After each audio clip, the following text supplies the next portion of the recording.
To be involved, I was pretty interfery. You know, they were like, "Would you like to be involved in casting?" And I was like, "Would I like a gold-plated Ferrari? Yes, I would like to be involved.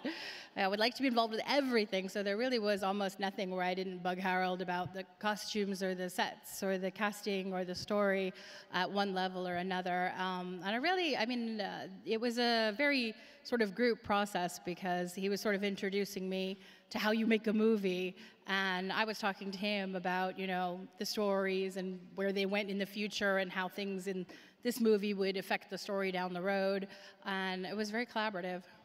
Yeah. Jamie. Hello. Hello. Woo! Woo!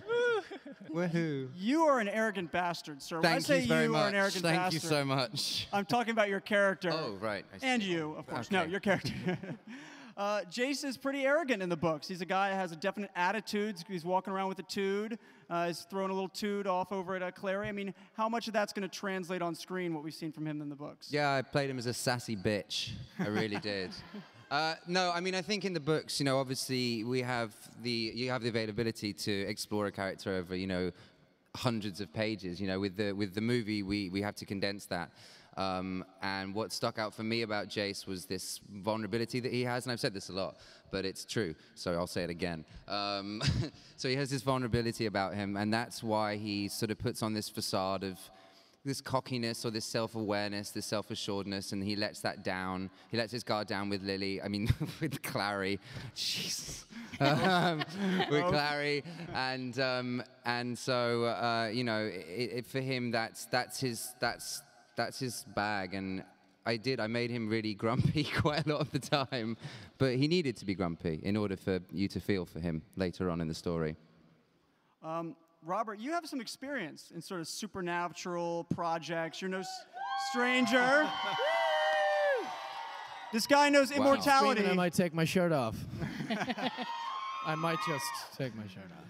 That's right. You know immortality from the Misfits. So how does sort of the Downworlders here differ from the characters in that show? God, well, I mean, in the characters in Misfits, when they all get cursed with these superpowers, they kind of the superpowers were more like extensions of their own insecurity, you know. So they came very much from within them, whereas the Downworlder characters are they're kind of part demon, part human. They're a mix of the two, and they've learned to live peacefully with people, and so they've.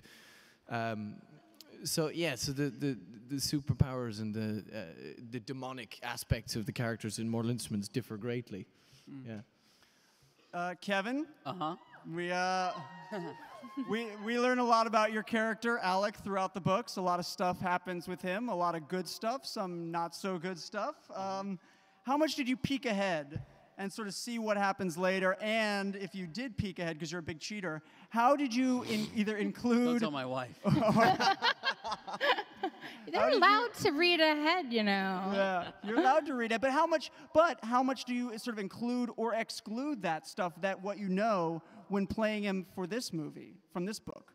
Well, I mean, I think we all were on the same page, which, you know, the main focus when I spoke to Harold was, you know, we were making one film. So in order, you can start, and it can really inhibit your ability to, you know, you can get ahead of yourself and reveal things that are not meant to be revealed until much later. And, you know, fortunately, it sounds like we're going to be able to make at least one more of these. So, but, you know, I tried at least to just sort of, you know, you try to create a character and not look too far ahead and not make any assumptions about him. I mean, there's the obvious thing with his sexuality, and obviously that's revealed throughout the series of the novels, but, you know, that was something I considered, but it wasn't something that we, you know, we were just making a movie. We tried not to get too overwhelmed with the expectation of the entire series, and, you know, just started off by telling a great story. And I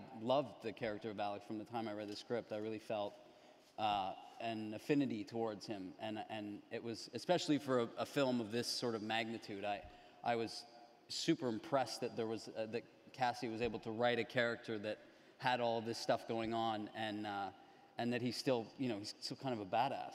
Yeah. Godfrey Gao. Let's talk to the High Warlock Brooklyn for a second. Hello, everybody. He took his pants off. Welcome to my party. Yeah. I was going to say, how do the parties at Comic-Con measure up? Because you know a good party when you see one, or throw one in this case. Yeah, this is definitely, Magnus Bane's caliber. All these people here. It's crazy.